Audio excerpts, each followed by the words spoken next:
Hello friends and welcome back to another episode of Strange. I'm your host, Strange. Today I want to talk about the era of the Tumblr SJW, the Mogai community trend that really peaked from like 2014 to 2015. What was that all about?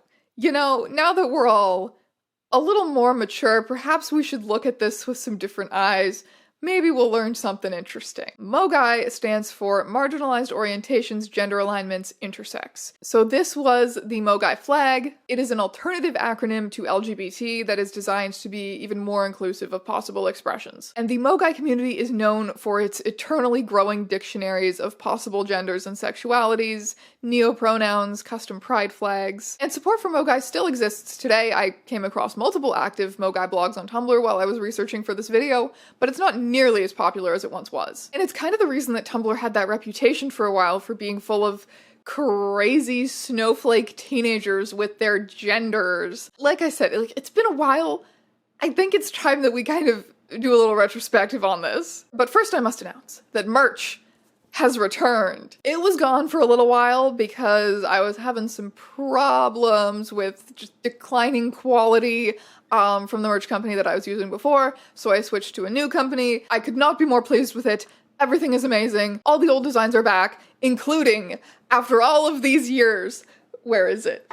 Posters of the Strange ÆONS painting, the classic Strange. I always wanted to make these. My original vision for this design was a poster, but the last merch company I was with, for some reason, could just never handle printing it in high quality. I've also got a new shirt. It says, Ebony Darkness Dementia Ravenway saved my worthless life on the front, and then on the back it has the classic Strange painting in black and white, so it is fully goth compatible. Can you tell this was originally meant to be launched with the 1 million subscriber special? But it's fine, you can get it now! Link will be in the description below for that. And the last thing before we really get into the video is that I need to tell you a little bit about this week's sponsor, Surfshark VPN. A VPN keeps your online identity safe by encrypting all of the information sent between your device and the internet. If you're connected to any public Wi-Fi, whether that's a cafe, a hotel, an airport, you're always at risk. But Surfshark helps keep your information safe. If you get a lot of weird scam emails or robocalls and you're darn sick of it, you gotta start protecting your information better. Surfshark even blocks certain ads, trackers, malware, and phishing attempts. A VPN, of course, also allows you to change your IP address, which allows you to pull epic internet plots, just like Miss Scribe. I mean, you can access content that might not be available otherwise in your country. Surfshark has 3,200 servers in 65 countries, so they got your bases covered. With the very simple click of a button, you can access websites and especially streaming services that are not available in your country. I'm always being surprised by how much is available in the US that I just can't find, or it's very hard to find in Canada. So a VPN is an essential streaming tool, in my opinion. You can try Surfshark for yourself at surfshark.deal/eons and use my discount code æons to get an extra 3 months free on your VPN subscription. Best of all, Surfshark is offering a 30-day money-back guarantee, so there's no harm in trying it out. If you don't like it, they will give you your money back. Link to that is in the description down below, and now I return you to your regularly scheduled content. Let us begin with some of the discussions that Tumblr was having around the coinage of the phrase, or the acronym Mogai in 2014. Many different acronyms were played with before the final winning version Mogai was suggested by Tumblr user cisphobeofficial, a 14-year-old named Cloud. Hey, I've been seeing the term gender/sex minorities or GSM on my dash a lot lately, so I'm assuming that people don't know the origin of that term. The creator, Lars Allerstam, was a pedophile propagator. He created the term to normalize pedophilia specifically between parents and their children. Such relationships were very common among his friends. I don't know if this is true. Tumblr is not a reliable source. I've also seen some posts discussing how the LGBTQIA community should reclaim the term, but surely I don't have to go into the history books explaining why grouping us with pedophiles and rapists would be a bad thing. The alternative that's been proposed is Mogai, Marginalized Orientations, Gender Alignments, and Intersex. I don't know the background behind this one, so let me know if there's something about this term I need to be made aware of. As far as I know, it's okay to use. A lot of people have been looking for an alternative to GSM, gender, sexuality, minority, because of its problematic nature and the connotations of the word minority. LGBTQI+ is trying to be all-encompassing, whilst getting longer every time people realize it's missing some. I think MGS, marginalized gender sexuality, is a far better term that poses less problems and is less of a mouthful. What do you guys think? I like this a lot more, holy shit. No. Kinksters and poly cishets will try and claim that they can use it too. Whatever term it is must exclude cishet kinksters and poly people. Marginalized gender sexuality doesn't do that. Replace sexuality with orientation, maybe? I think there's only so far we can go with this before just resorting to inventing a new word and defining it to mean not cishet. Yeah, like maybe MGO or something? That's a little more inclusive of ace and queer romantic orientation, so I made a dumb joke on this last time, but also I think marginalized gender could probably just include cishet women. IDK how to fix that though. I've seen another shorthand for LGBTQIA was MOGA, but I can't remember where it came from or what the acronym meant. Marginalized orientation and gender alignment, did a little Googling. Is it like GRSM where it included pedophiles at any time? I wouldn't believe so because marginalization is in reference to oppression and pedophilia isn't an orientation, but who knows, cishets will find any reason to appropriate queer/trans things. I kind of like MOGA because it sounds like toga, and you could throw an awesome MOGA parties where only cool queer people were invited. It still leaves out the romantic spectrum though, maybe adding one more letter, MORGA, marginalized orientation, romantic, and gender alignment. MORGA sounds like an agender goblin emperor, I like it. Well then, let's spread the acronym and make sure to keep crossdressers and pedophiles from trying to take it. I'm changing my tag to that now. I'm all in favor of MOGA, romantic orientations are still orientations, so I think the R is redundant. I mean, I think the R is worth keeping, because it does sort of emphasize that a person's romantic orientations can be different from their sexual orientations. I mean, yeah, but the people who created the acronym specifically put orientations instead of sexuality to include romantic orientations. Mogai, marginalized orientations, gender identities, and intersex. As a more equal and inclusive umbrella term for homosexuals, multisexuals, asexuals, correspondent romantic orientations, trans people, and intersex people. I saw this post by Tumblr user ByPrivilege, and I wholeheartedly agree with the notion that this is a preferable term or at least a good alternative to the LGBTQIAP+ acronym. No more people complaining about how many letters are we gonna add. No more groups getting forgotten because someone is too lazy to type out the entire acronym, and to me it has a more inclusive and equal feeling for all included groups. Plus, as Tumblr user Punk Rock Luna pointed out, Mogai could also be used as an adjective replacing the word queer. Queer is being used by a lot of people within the community, but we should not forget that it is also a slur, and not everyone is comfortable with being labeled, or even labeling themselves as such. I would absolutely love it if we could make this a thing. Yes, but marginalized gender identities would include dyadic cis women because they're marginalized for their gender identity. The A is for alignment, as in gender alignment, not and. I thought now would be a good time to hop in and tell you that a better umbrella term is Mogai. It stands for marginalized orientations, gender alignment, and intersex. As far as I know, it has no problematic history behind it. Greatly appreciated. The discussions around Mogai really reflected a desire to erase previous problematic queer history and replace it with something new and pure and entirely inclusive. People who were in this community, they were like, they were on a wavelength, and they could be pretty difficult to approach if you were not also on that wavelength. They wanted to be this like amazing, eternally inclusive and validating community, and they often did this by policing people's language very aggressively. They were young people who had just had their minds opened to these amazing possibilities, and they felt so amazing about it, and they were so confident that they were correct, that they didn't really feel the need to explain why, or to use language that made sense to outsiders. One example that I remember that is just ouch. I just feel ouch. It was in 2014, a 16-year-old non-binary YouTuber named Milo Stewart made this YouTube video titled, "All cis people are transphobic, and you're probably racist too." If you're a person who is in queer Tumblr circles, or even Mogai Tumblr circles, and is used to discourse about subconscious bias, intersectionality, and understanding in what ways you have privilege, and how to be aware of that, and be a good ally to others, you see this and you're like, okay, simplistic phrasing, but sure. If you're a complete outsider, this phrasing is extremely antagonistic. And this kid got relentlessly— I say this kid, I'm pretty sure they're my age. But at the time, I remember this kid got relentlessly bullied all across the internet by people who were adults who had no interest in trying to understand what they really meant. It was a bloodbath. And we will get around to talking more about the reactions against Tumblr in this era, but for now I want to show you a little bit more Mogai stuff. Tumblr was the only place that this could have happened, I think. Most social media is for talking about yourself, showing off yourself, interacting with people you know in real life. It's like an extension of your real life communities. Tumblr is not that. Tumblr is where you specifically seek out people who share your interests and experiences. You meet strangers, you can be as anonymous or non-anonymous as you want, and as a result, I think Tumblr can get way more personal than other social media very fast. A lot of people kept Tumblr like a secret diary or a second life almost. Not to mention just the way that posts are structured and circulated via reblogs encourages discussion, so do asks. It was the perfect space for the Mogai community to be birthed and then just go ham. It seems like they first unearthed some slightly older terms like gender fluid, bigender, agender, which go back to the 90s, demisexual, demigirl, and demiboy or demiguy, which seem to have been birthed in some nebulous internet hole sometime pre-2010. They embraced asexuality and a spectrum of gray asexuality. They embraced the idea of romantic attractions, which were separate from sexual. I am not a person who finds labels or labeling every facet of my being to be helpful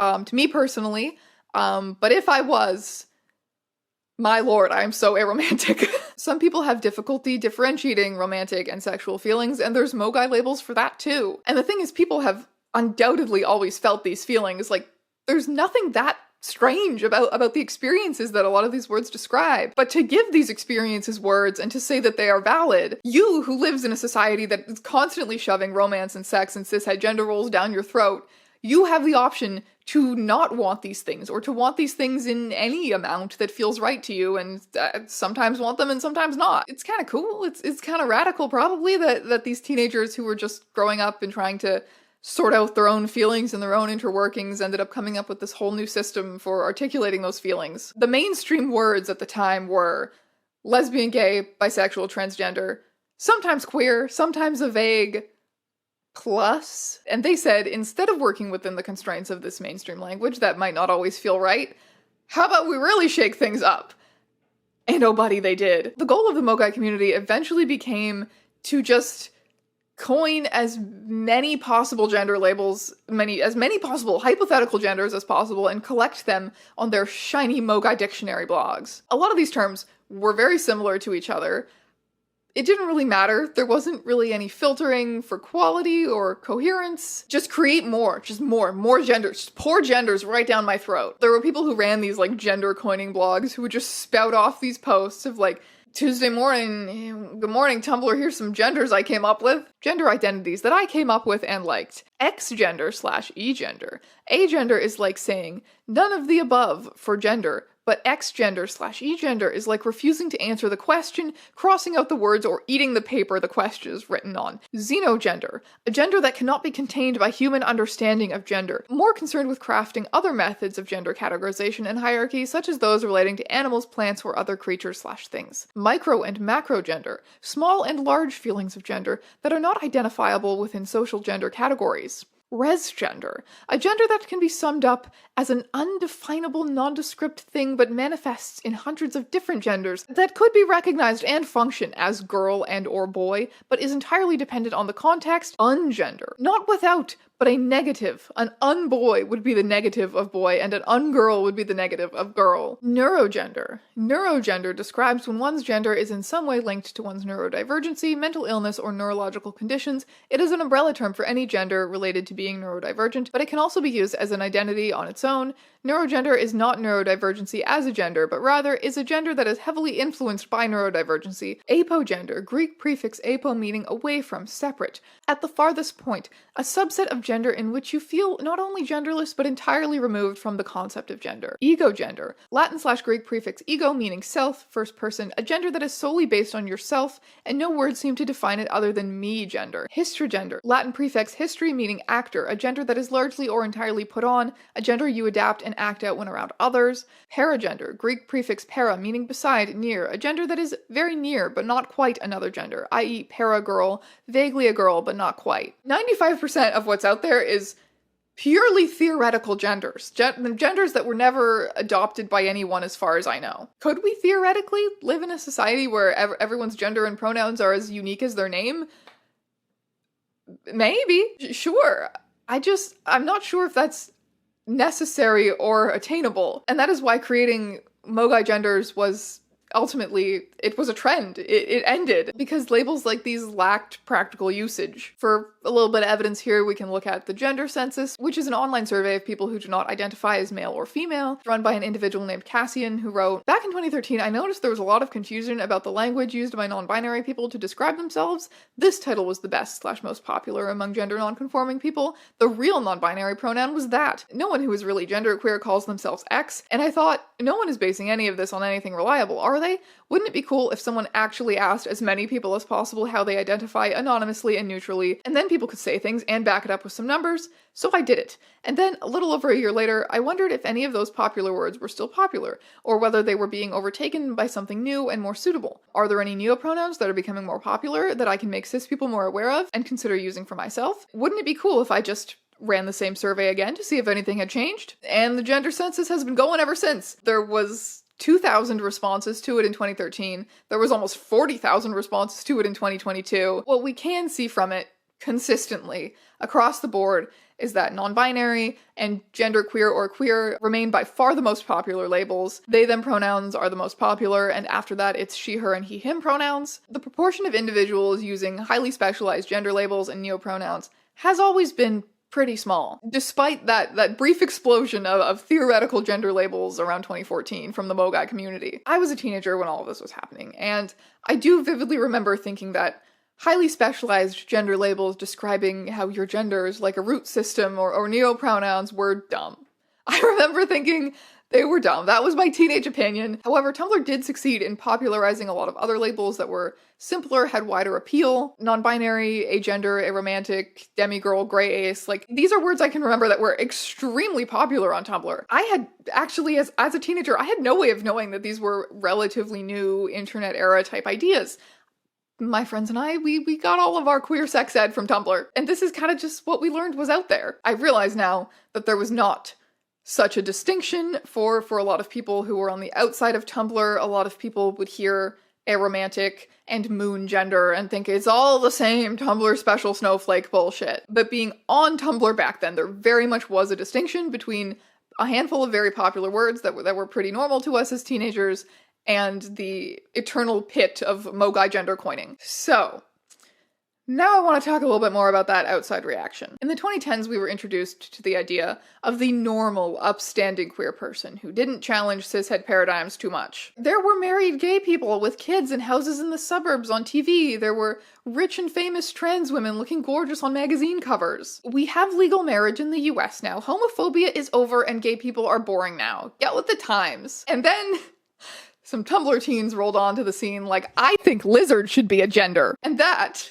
if you dare take it seriously, is a pretty big upheaval of the cishet paradigm. An idea that took hold very quickly was that Tumblr was giving real, normal and inoffensive queer people a bad name. The queer journey, as it was presented in the mainstream, was presented as being very linear. You realize that you are this thing. You are fundamentally this thing with this label, and now your goal is to present and live your life accordingly. You're gay or bi, you maybe get a haircut, you find a significant other, and you come out to your family and you all cry and hug each other. If you are trans, you transition from one gender to the other one. You are a queer person, you are following the secret formula to get happiness. And maybe you're succeeding, and you're becoming who you've always wanted to be, and you are extremely proud of that progress. Especially if you're a person who's a bit older and lived through all of the progress leading up to homophobia is over and gay marriage is legal and gay people are boring now 2015. And then your senses are assaulted by some glitter-covered 14-year-old on some fucking wavelength using pronouns from the year 2150. And you're like, what?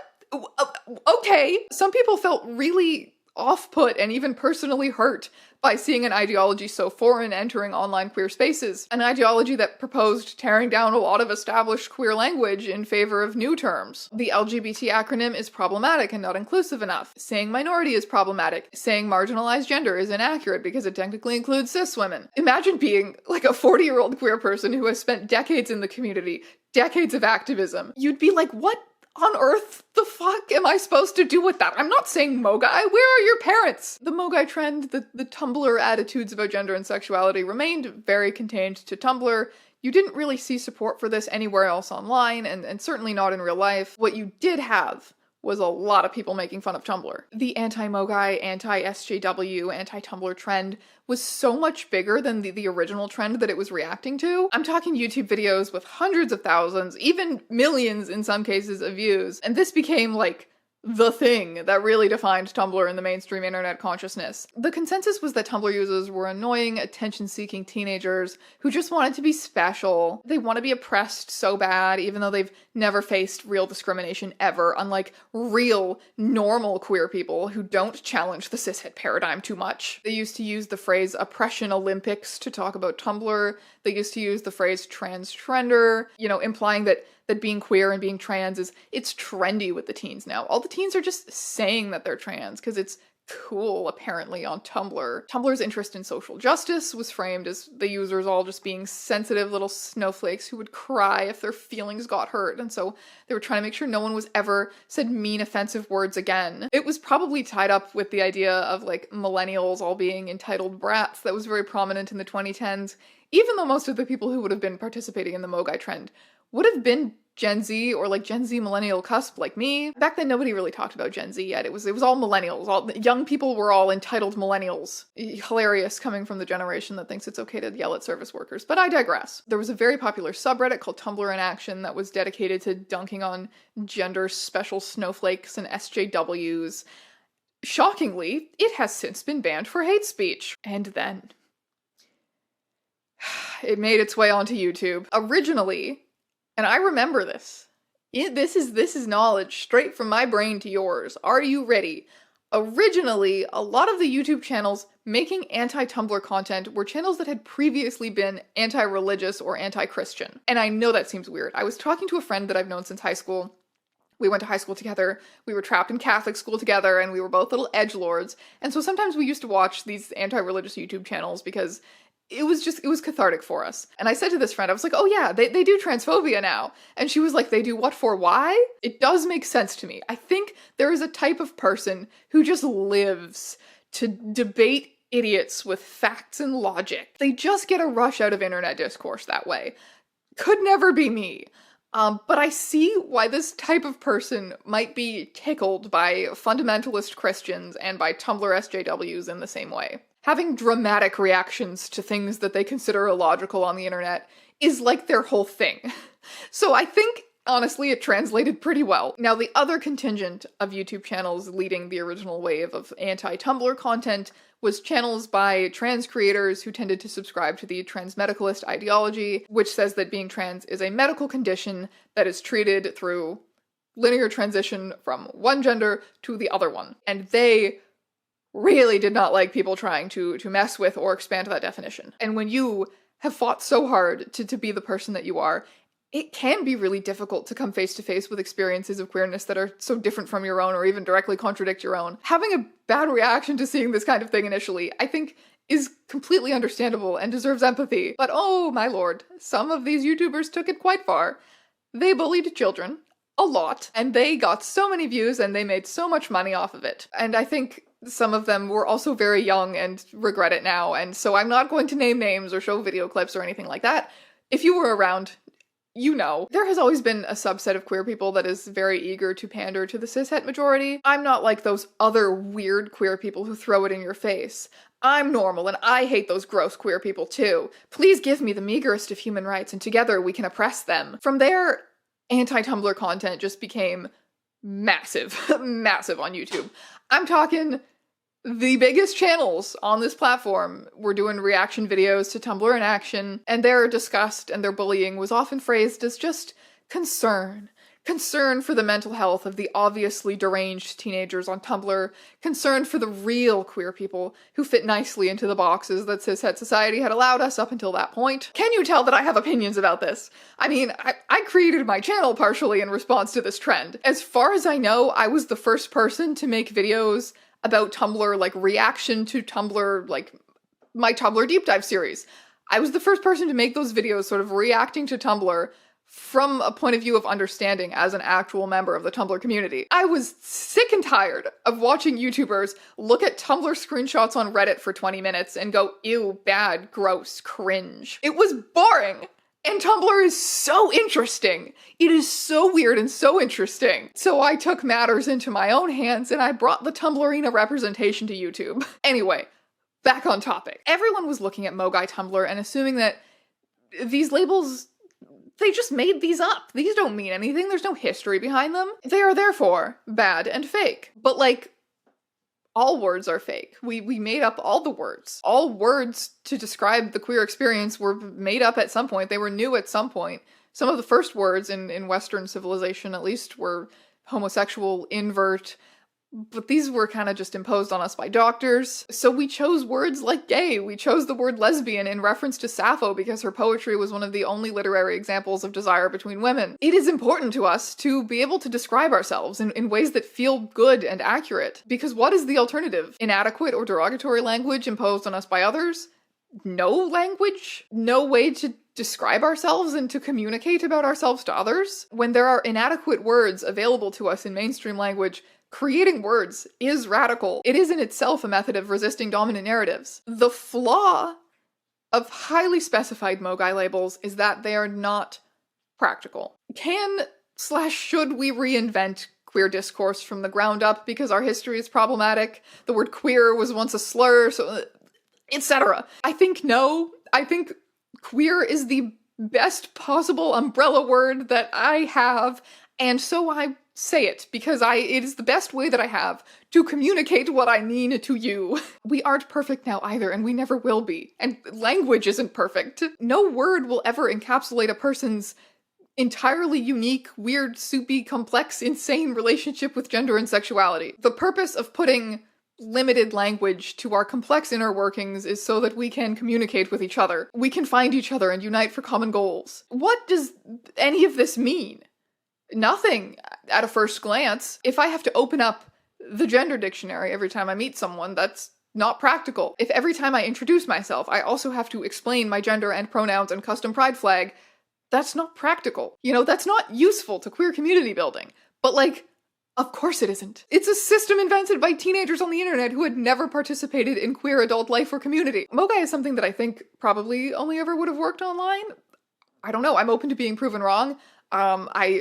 Nothing I am saying in this video is like my hardline opinion and I am here to prove you wrong. Like, no, I'm having thoughts, I'm saying things. Like, if you disagree with me, please be nice about it. I'm open to being disagreed with. So for a minute, let's just take Mogai at face value and ask, what is this good for? I think they did create a really interesting tool for introspection and personal growth, because gender and sexuality are these weird, intense, strange, soupy feelings. It absolutely is useful and conducive to personal growth to look at some of these terms popularized by the Mogai community and ask, what proportions do you feel male or female or lack thereof? How important or not important are sex and romance to you? Even more abstract things, like what plants or animals do you relate to on some level? Young people are very concerned with identity and who they want to be and what they want to believe. And when those people are extremely online, those ideas are not always useful for communicating in the real world. Okay. Is that Mogai's greatest sin? Is that it? Like, it's not that bad.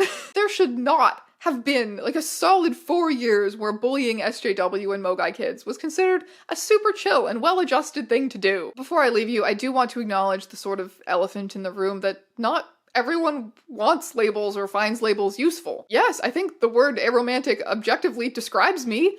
Do I feel the need to, like, adopt that label as a part of my identity? Not really. I had friends tell me about it and kind of assign it to me when I was a teenager too, and I was like, yeah, that's true about me. I don't know, I just don't latch on to words that way very often. Like, I like lesbian, I like queer. Other than that, it's just never mattered to me that much. And when I was younger, more annoying, I used to be a little bit of a stubborn asshole about people who labels really did matter to, because it didn't matter to me, and therefore it didn't get it, and it didn't make any sense to me. And it's like, okay, shut the fuck up, you're 14. As an adult, I have the ability to look into the Tumblr Mogai community in a more nuanced way and be like, whoa, actually, the invention of language is radical and cool and awesome. New, highly specialized words are not always going to be useful in a social context, but attempting to conceive of ourselves in ways that are totally removed from the baggage of mainstream labels, is interesting. Looking back at Mogai 10 years later, I give it a solid, that's interesting. I also know that queer education was extremely difficult to find back then, because I tried. I tried as a kid to find out about the history of the feelings I had for the girl in my class. Part of the reason why a lot of these young people seem so disinterested in queer history is because they just didn't know it. The reason that they had the freedom to be having these conversations on Tumblr and to accept themselves so easily was because queer people fought for these freedoms for decades, and there should ideally have been a little bit more reverence for that. But I don't blame them for the fact that there wasn't, because where were they supposed to learn these things? Of course they just started trying their darndest to make sense of things themselves. I think those are all of the thoughts that I have been thinking about Mogai, about the era of the Tumblr SJW in retrospect. That's this episode of Strange. Reminder that I sell t-shirts that say Ebony Darkness Dementia Ravenway saved my worthless life. And they're great, and they're beautiful quality, and I love them, and I'm so proud of them, and please buy them. Like and subscribe to YouTube channel, please. I'll see you later.